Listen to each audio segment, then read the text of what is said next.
Di tengah badai salju yang semakin parah, warga happy housing kompleks justru malah ribut di grup WhatsApp apartemen. Mereka nggak peduli dengan teori aneh dari orang misterius. Yang mereka pedulikan hanyalah tumpukan salju yang telah menghalangi akses keluar masuk gedung. Dalam grup WA ini, setiap pemilik apartemen diwakili oleh avatar kucingnya masing-masing. Hampir semua warga kompak menuntut pihak manajemen agar segera membersihkan tumpukan salju. Jika tidak, mereka mengancam refund biaya pemeliharaan bulanan. Namun, manajemen tidak bisa berbuat apa-apa. Badai yang sangat ekstrim membuat salju terus menumpuk. Tidak peduli seberapa sering mereka membersihkannya. Tidak ada yang memahami situasi ini lebih baik daripada Hanfeng. Grup chat itu pun terbagi menjadi 3 kubu utama. Pertama, kubu warga yang menuntut manajemen segera membersihkan salju. Kedua, kubu manajemen yang terus diserang oleh warga. Ketiga, kubu warga yang hanya diam menikmati drama tanpa ikut campur. Di tengah kekacauan itu, seorang warga tiba-tiba bergabung dalam chat dan mencoba menjadi penengah. Namanya adalah Jiang. Dengan kemampuan berbicara yang luar biasa dan pilihan kata yang sangat bijak, Jiang berhasil meredakan amarah warga. Ia mengingatkan bahwa tidak ada gunanya menyalahkan manajemen dalam situasi seperti ini.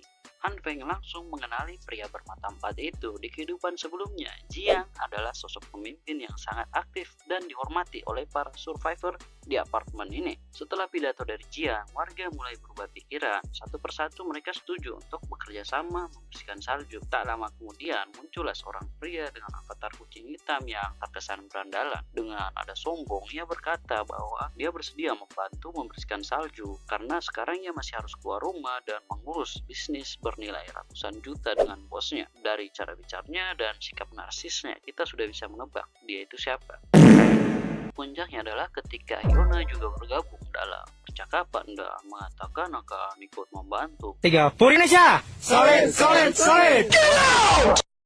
Hal ini sontak membuat banyak pria bucin di kompleks langsung mengajukan diri untuk ikut serta. Tiba-tiba seorang wanita ceria dan energik dengan avatar kucing pink juga tiba-tiba menawarkan diri. Keluar dari grup chat, Hanfeng harus mengakui terlepas dari sifat busuknya, Hyuna memang benar-benar membantu di situasi ini. Tiba-tiba ponselnya bergetar, chat dari Hyuna masuk. Dia menagih janji Hanfeng yang pernah berjanji akan memberinya hadiah 2 minggu lalu. Tidak hanya itu, dia juga meminta Hanfeng sekalian membelikannya beberapa makanan dari Indomaret depan kompleks. Sebagai bujukan, Hyuna mengirimkan pap dirinya dalam pose yang sangat menggoda. Hanfeng menghela nafas. Dia tahu kalau Hyuna memang sangat menawan, tapi kali ini dia tidak akan termakan trik murahan seperti itu. Tanpa ragu, dia membalas chatnya dengan sesuatu yang sukses membuat Hyuna marah besar sampai menginjak kakinya sendiri.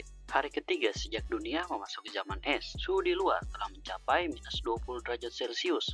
Meski begitu, orang-orang masih hidup dengan santai. Listrik masih menyala, internet masih tersedia, dan sistem pemanas masih berjalan.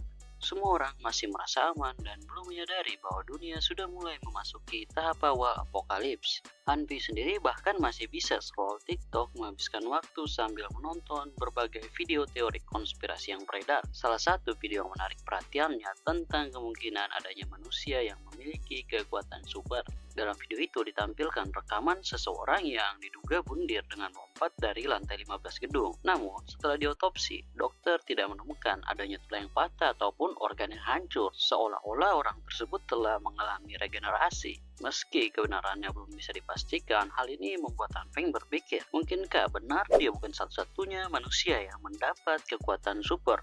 Setelah bosan hanya rebahan dan scroll TikTok, Hanfeng mulai merasa frustasi. Dengan kakinya yang masih patah, dia tidak bisa melakukan banyak hal. Untuk manusia biasa, butuh waktu beberapa bulan untuk bisa sembuh. Lalu, ide gila muncul di kepalanya. Jika api hijau itu bisa mempercepat pertumbuhan tanaman, mungkinkah kekuatan itu juga bisa mempercepat penyembuhan tulangnya? Tanpa ragu, ia mencoba menggunakan api hijau pada kakinya yang patah, berharap proses penyembuhan bisa berlangsung lebih cepat. Namun, tidak ada yang terjadi. Kecewa, Hanfeng hanya bisa menghela nafas dan memutuskan untuk tidur. Di dalam tidurnya, Hanfeng bermimpi berada di sebuah padang rumput merah. Di sana, ia menunggangi seekor kambing yang diikuti oleh ratusan kambing lainnya. Mimpi yang sangat aneh karena burung-burung di padang itu memiliki kepala kambing. Tak lama kemudian, Han Feng terjatuh dan kakinya pun patah. Secara tiba-tiba, seekor kambing mendekat dengan agresif menjilati bagian kakinya yang patah dan menggunakan api hijau untuk menyembuhkannya. Terbangun secara tiba-tiba, Han Feng tak mengerti mengapa mimpinya terasa sangat aneh. Menengok ke arah kakinya, ternyata di dunia nyata kakinya juga ikut sembuh. Meskipun belum sepenuhnya paham, Han Feng mulai menyadari bahwa kekuatannya memiliki kehendak sendiri untuk melindungi inangnya. Hubungan ini seperti simbiosis mutualisme, di mana kekuatan yang ada membutuhkan tubuh Han Feng agar tetap hidup, dan sebagai gantinya, kekuatan itu akan melindunginya dari bahaya. Untuk membuktikan teorinya, Han Feng mengambil sebuah pisau dan menyayat jarinya. Secara otomatis, kekuatan aktif dan menyembuhkan luka di jarinya. Walaupun belum 100% yakin, setidaknya ia merasa telah membuka potensi baru dari kekuatannya. Di luar kompleks apartemen, warga sedang bergotong royong membersihkan tumpukan salju. Wujud asli dari avatar kucing bermata empat itu adalah seorang pria tinggi, ramping, dan berwibawa. Ia bahkan turun langsung untuk memimpin para warga.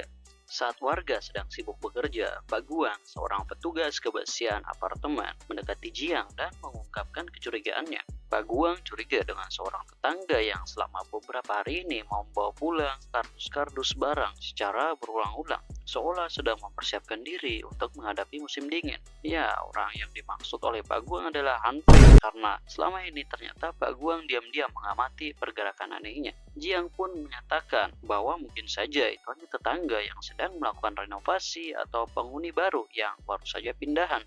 Namun, Pak Guang menambahkan bahwa ia juga melihat banyak barel bahan bakar yang diangkut ke rumah orang tersebut, yang membuat kecurigaannya semakin kuat. Tak lama kemudian, muncul sosok wanita pink yang familiar. Ternyata ia juga penghuni apartemen ini. Nama aslinya adalah Jin Xian. Namun dalam cerita ini kita akan konsisten memanggilnya Xian saja ya. Bersamanya ada dua saudara kembar, Jin Wen dan Jin Wu, yang nantinya akan berperan penting juga dalam cerita. Jin Wen dan Jin Wu mendekati Jiang dan Pak Guang untuk memberitahukan bahwa mereka telah selesai membersihkan jalan utama. Mereka menyebutkan bahwa masih ada waktu sekitar 3 jam lagi untuk berbelanja kebutuhan sebelum jalan kembali tertimbun salju. Menutup percakapan, Pak Guang bertanya pada Jiang, apa pendapatmu tentang masalah ini? Bagaimana jika memang benar orang tersebut menimbun persediaan? Bagaimana jika ia ternyata sudah tahu sejak awal tentang musim dingin ekstrem ini? Jiang menjawab dengan tenang, menurutku badai salju ini akan segera berakhir, dan kalau memang benar badai ini tak akan berhenti, informasi tentang tetangga yang menimbun makanan pasti akan sangat berguna di masa depan. Karena badai semakin parah, para warga pun segera berpisah dan pergi membeli persediaan. Sementara itu, di rumahnya, Han Feng yang sedang tertidur didatangi oleh Zhou yang mengantarkan senapan rifle pesanannya. Setelah selesai mengantarkan paket, Zhou juga sekalian berbagi informasi mengejutkan kepada Han Feng. Nah, katanya saat mereka selesai membersihkan salju di depan apartemen, Zhou dan beberapa warga memutuskan pergi ke Indomaret di dekat kompleks untuk membeli persediaan makanan. Namun, mereka dibuat terkejut. Minimarket itu sudah kosong, benar-benar habis tak bersisa. Bukan hanya rak-raknya saja yang kosong, tapi tak ada satupun jejak barang yang tercecer. Siapa yang melakukannya, tak ada yang tahu. Bahkan, pihak kepolisian pun kebingungan. Bagi kebanyakan orang, ini mungkin hanya kasus penjarahan biasa. Namun, bagi Han Feng, ini adalah konfirmasi dari kecurigaannya selama ini. Jadi, memang benar ada manusia super lain di dunia ini. Di kehidupannya yang dulu, hal seperti ini juga terjadi. Namun, karena Han Feng saat itu masih manusia biasa, ia hanya menganggapnya sebagai teori konspirasi atau penjarahan biasa. Tapi sekarang, dia sendiri adalah bukti bahwa keajaiban itu nyata. Ia bahkan dibangkitkan dari kematian. Sekarang, ia harus berhenti menyangkal dan mulai memahami dunianya yang baru. Dan itu berarti, ia harus mempelajari kekuatannya lebih dalam. Jam menunjukkan pukul 22.45. Di dalam apartemen yang hangat, Han Feng duduk dengan penuh konsentrasi di dekat tumpukan kacang kedelai. Ia telah menghabiskan banyak stoknya hanya untuk bereksperimen. Akhirnya, ia mulai memahami pola di balik kekuatannya. Selama ini, tingkat keberhasilannya sangat lacak, tapi sekarang ia tahu alasannya. Energi api hijau yang dia keluarkan ternyata tidak stabil. Untuk bisa berhasil, Han Feng harus menyalurkan energi itu secara konstan dan terkontrol. Sederhananya, bayangkan ini seperti game Guitar Hero atau Friday Night Funkin', di mana pemain harus menekan tombol pada waktu yang tepat agar musik berjalan dengan lancar. Dan yang terakhir, ketika ia sudah mengalirkan energi yang cukup untuk menyelesaikan proses evolusi, kalian dapat membayangkan ini seperti quick event pada game, di mana player harus menekan tombol pada critical point yang sudah ditentukan. Jika gagal, maka sayuran akan berubah menjadi batu bara. Nah, sekarang sudah paham kan? Setelah memahami mekanismenya, kini Han Feng ingin melangkah lebih jauh. Ia telah berhasil menumbuhkan tanaman dengan teknik ini. Namun, bagaimana dengan daging? Berbeda dengan tanaman yang bisa diperbanyak hanya dari benihnya saja, daging tidak bisa diperbanyak dengan cara yang sama. Namun, sejauh yang ia ketahui ada satu cara, menggunakan biji kedelai sebagai katalis agar api hijaunya dapat bereaksi ke daging. Tapi, tingkat kegagalannya sangatlah tinggi. Tak hanya itu, jika daging gagal, itu akan membusuk dan berubah menjadi cairan hitam yang sangat bau. Dengan penuh semangat, Han Feng memulai eksperimennya. Namun, ratusan potong daging ayam kemudian, semuanya gagal. Dapur dipenuhi bau busuk. Cairan hitam yang mengerikan mengotori meja dan lantai. Namun, Han Feng tidak menyerah. Ia terus mencoba menyempurnakan ritme dan kontrolnya, sampai akhirnya setelah ratusan kegagalan, ia berhasil. Sebuah paha ayam berhasil diperbesar. Han Feng terbaring kelelahan di lantai, nafasnya berat, namun ia tersenyum puas. Sesaat kemudian, televisi menampilkan siaran berita darurat dari pemerintah. Intinya, lagi-lagi pemerintah cuma sebar berita propaganda supaya rakyat tidak panik. Han Feng hanya mendengus sinis, kebohongan demi kebohongan. Ia sudah tahu kenyataan yang sebenarnya. Di grup chat warga kompleks sekarang sudah mulai ramai. Orang-orang mulai berspekulasi. Mereka memperdebatkan berita yang baru saja disiarkan. Di tengah perdebatan itu, avatar kucing tua muncul. Itu adalah Paman Guang yang mengatakan kalau dia tidak percaya dengan berita barusan dan meyakini jika pemerintah Tiongkok sudah kehilangan kendali.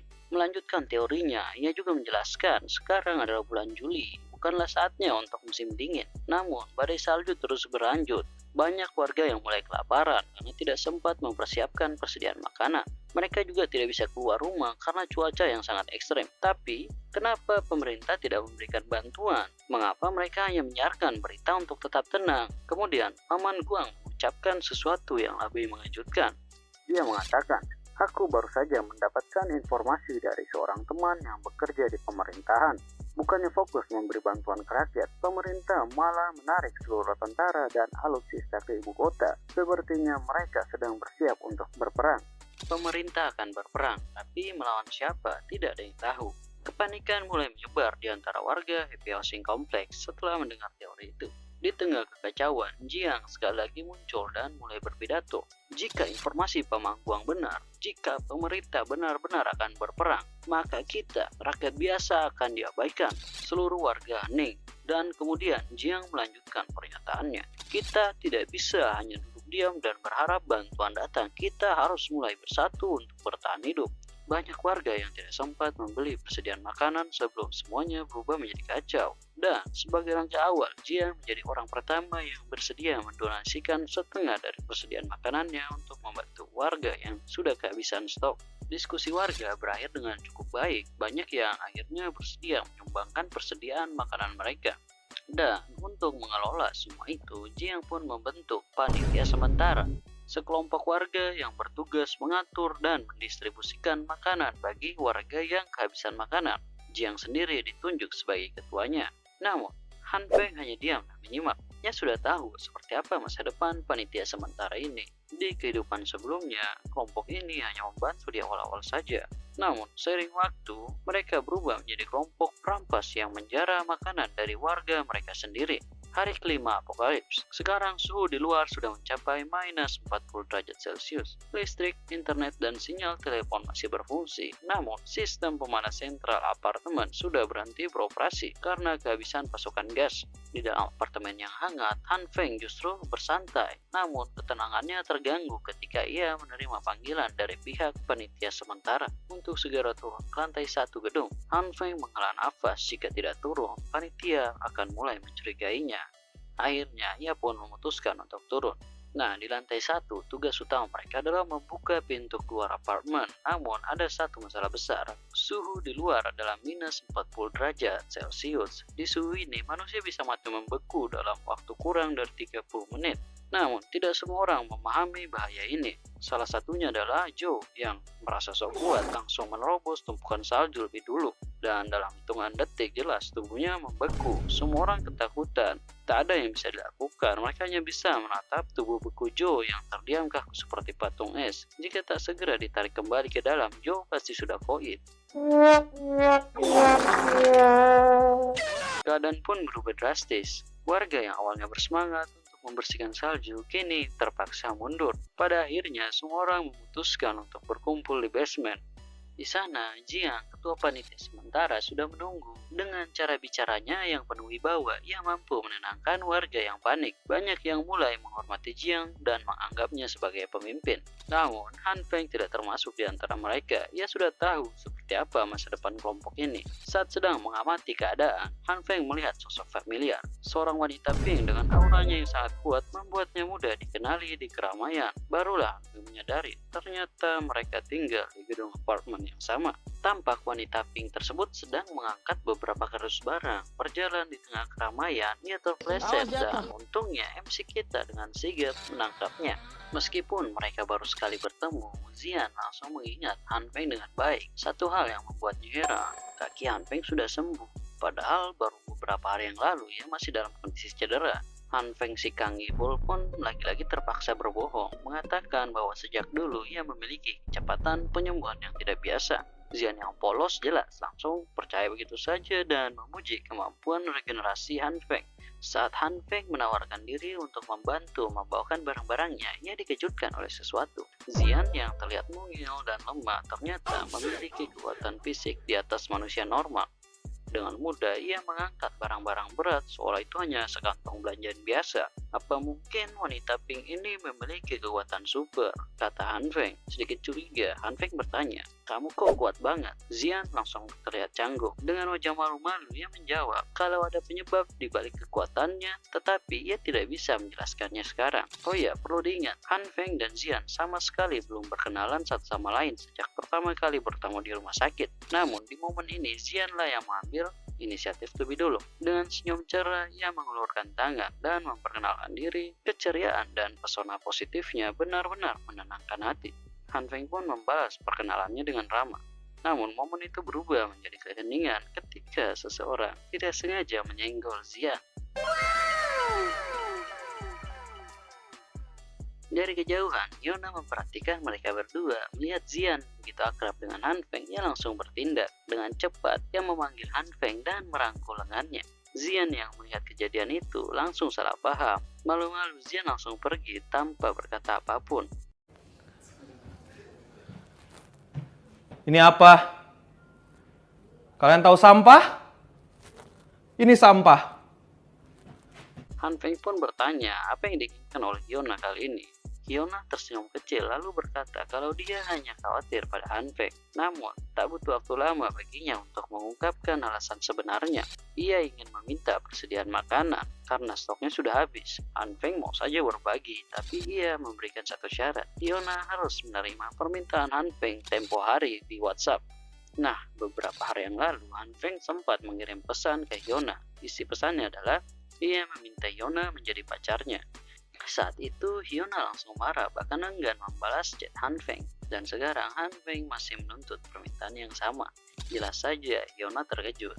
Namun ada satu hal yang tidak Hyuna ketahui. Han Feng hanya mempermainkannya. Semua ini hanyalah bagian dari rencananya. Han Feng tahu betul bahwa pria yang membunuhnya di kehidupan sebelumnya adalah seseorang yang dekat dengan Hyuna. Nah, daripada susah-susah mencari sendiri, lebih baik jika ia mengikuti arus sampai titik di mana ia akan dibunuh lagi. Satu-satunya yang ia inginkan saat ini adalah balas dendam, dan untuk itu ia harus terus berada di dekat Hyuna. Lanjut, Hyuna tidak langsung menolak. Sebaliknya, dengan wajah ragu ia mencoba mencari jalan tengah. Hyuna mengatakan bagaimana kalau mereka berteman saja. Katanya, Han Feng hanya tersenyum sinis. Hyuna lagi-lagi memainkan jurus pamungkasnya, playing victim. Dengan nada penuh kepura-puraan, Yu berkata, belakangan ini Han Feng sudah mulai berubah dan mulai menjauhinya. Hyuna membuat seakan-akan Han Feng lah yang bersalah dalam situasi ini. Jika ini Han Feng yang dulu, ia pasti sudah termakan omongannya. Tapi sekarang, Han Feng hanya mengikuti permainannya. Dengan senyum santai, Han Feng berkata, tadi aku cuma bercanda kok. Dan ia menambahkan, besok aku akan mengirimkan beberapa persediaan makanan ke rumahmu. 2 hari kemudian, di dalam apartemennya, Han Feng sedang menikmati daging panggang yang baru ia masak. Di saat yang sama, ponselnya terus bergetar menerima rentetan pesan dari Hyuna. Hyuna mengamuk, menagih janji Han Feng yang kemarin. Han Feng tidaklah lupa, dia memang sengaja tidak mengirimkannya. Semakin ia mempermainkan Hyuna, semakin cepat Hyuna membawa pria itu kepadanya. Dan semakin cepat juga ia bisa menuntaskan balas dendamnya.